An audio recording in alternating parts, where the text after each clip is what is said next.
Hi welcome to quick cooks ஸ்பைட்டி. இன்றைக்கி நம்ம குவிக் குக்ஸ் ஸ்பைட்டியில் பார்க்க போகிற ரெசிபி என்னென்னு பார்த்தீங்கன்னா தக்காளி கடைசலுங்க. இது எப்படி செய்யலான்னு பார்க்கலாம் வாங்க. அதுக்கு தேவையான பொருட்கள்லாம் நான் எடுத்து வச்சுருக்கேன். என்னென்ன பொருட்கள்னு பார்க்கலாம் வாங்க.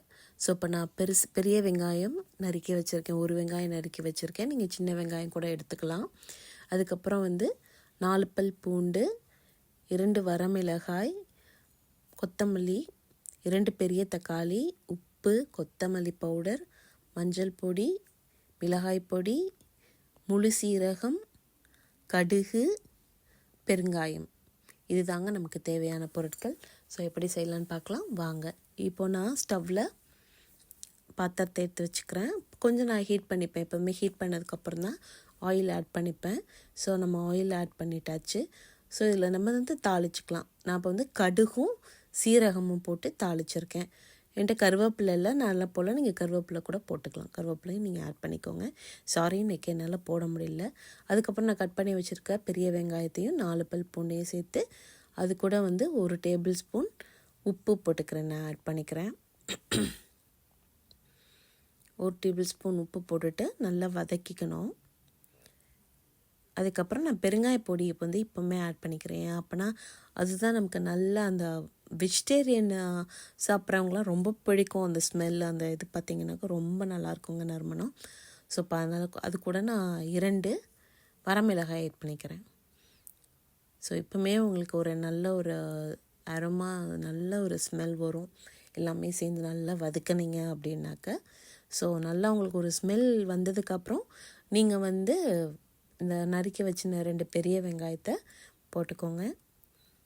ஸோ ஃபஸ்ட்டு நல்லா கொஞ்சம் வதங்கினதுக்கப்புறம் அது நம்ம மூடி போட்டு மூடி வச்சுக்கலாம். நமக்கு தக்காளி பழம் நல்லா வேக விடணும் இந்த தக்காளி கடைசலுக்கு. அப்போ தான் அது நல்ல சுவை கொடுக்கும். இங்கே பாருங்கள், நான் பாதி வெந்திருக்கேன், இன்னும் பாதி வேகலை.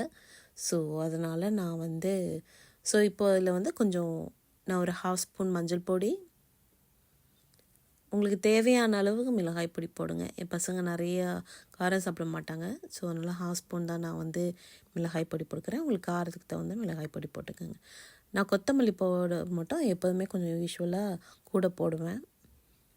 ஸோ நான் 3 ஸ்பூன் கொத்தமல்லி பவுட்ரு போட்டுக்கிறேன். ஸோ அதையும் எல்லாமே நல்லா ஆட் பண்ணிவிட்டு நல்லா வதக்கி விடுங்க. நமக்கு வதக்கும் போதே நல்ல ஒரு வாசம் வரும். நல்லா வதங்கினதுக்கப்புறம் நீங்கள் மறுபடியும் ஒரு மூடி போட்டு மறுபடியும் இந்த மசாலாவும் இந்த தக்காளி கூட நல்லா சேர்ந்து வேகும் போது தான் நமக்கு நல்லா அந்த ஒரு எல்லாமே சேர்ந்து நல்லா ஒரு ஃப்ளேவர் கிடைக்கும். ஸோ மசாலாவை வேக விடுங்க. நான் அந்த மீன் டைம் நான் தோசைக்கல்லை எடுத்து தோசை ஊற்றுறதுக்காக ரெடி பண்ணி வச்சிட்ருக்கேன். ஸோ அங்கே பாருங்கள், அழகாக தக்காளி பழம் வெந்துருச்சு. சரி 1-2 முழுசாக இருந்தால் கூட வெந்திருக்கு. 1-2 முழுசாக தெரிஞ்சால் கூட அது நல்லா நீங்கள் என்கிட்ட மத்து இல்லை. ஸோ அதனால் கரண்டி வச்சு நான் மசிச்சு விடுறேன்.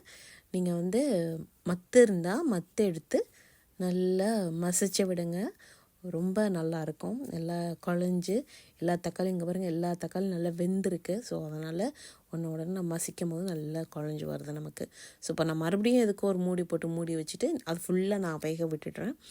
வேக விட்டதுக்கப்புறம் இங்கே பாருங்கள், ஃபுல்லாகவே நமக்கு எல்லா தக்காளி பழமும் நல்லா வெந்துருச்சு. அட் த சேம் டைம் நம்ம போட்ட மசாலாவுமே அது கூட சேர்ந்து நமக்கு நல்ல ஒரு டெக்ஸ்சரும், நமக்கு ஒரு நல்ல கன்சிஸ்டன்சி ப்ளஸ் நல்ல ஒரு ஃப்ளேவர் நமக்கு கிடச்சிருக்கு. ஸோ உங்களுக்கு மசாலா பொடி தனியாக தெரியாது, தக்காளி டேஸ்ட் தனியாக, எல்லாமே சேர்ந்து நமக்கு ஒரு தனியாக ஒரு சுவை கொடுக்கும். ஸோ இப்போ நான் இதில் ஒரு டம்ளர் தண்ணி ஆட் பண்ணிக்கிறேன். ஸோ நல்லா தண்ணி ஆட் பண்ணிட்டு, ஏன்னா உங்களுக்கு கொஞ்சம் கூட பேர் இருந்தாங்கன்னா தண்ணி ரொம்ப ஆட் பண்ணக்கூடாது, 1 டம்ளர் மேக்ஸிமம், அவ்வளோதான்.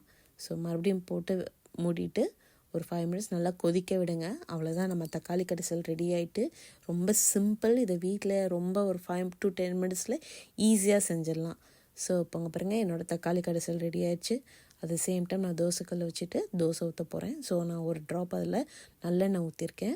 நல்லெண்ணெய் ஊற்றி நம்ம கல் தோசைக்கல் இது என்னோடது.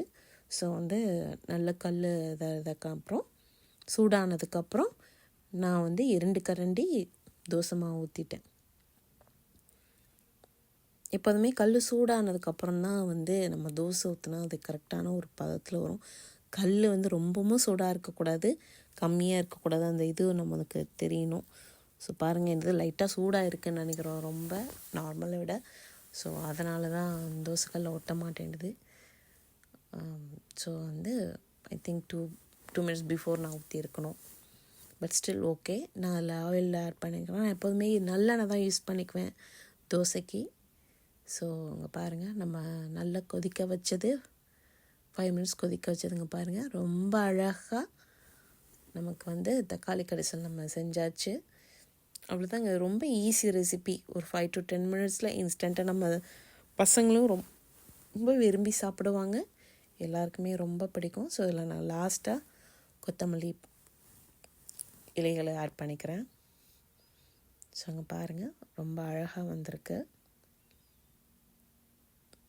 நல்லா சுட சுட தோசை இது வச்சு சாப்பிடும்போது பசங்க 4-5 தோசை சாப்பிட்டா கூட ஆச்சரியப்படுறதுக்கு ஒன்றும் கிடையாது. ஸோ இதை நீங்கள் வீட்டில் மறுபடியும் இன்னொரு தோசை நான் ஊற்ற ஆரம்பிச்சிட்டேன். இந்த ரெசிபியை வீட்டில் செஞ்சு பாருங்கள். உங்கள் எல்லாருக்கும் கண்டிப்பாக பிடிக்கும். ஈஸியான ரெசிபி. மார்க்கெட்டில் தக்காளி கம்மியாக விற்றுச்சு அப்படின்னாக்க தக்காளியை வாங்குங்க, தக்காளி கடைசல் செய்யுங்க, எல்லோரும் நிறைய தோசை சாப்பிடுங்க. உங்களுக்கு இந்த ரெசிபி ரொம்ப பிடிச்சிருந்ததுன்னா குவிக் குக்ஸ் YT சேனலுக்கு லைக் பண்ணுங்கள், சப்ஸ்கிரைப் பண்ணுங்கள், ஷேர் பண்ணுங்கள், ட்ரை பண்ணுங்கள். தேங்க்யூ.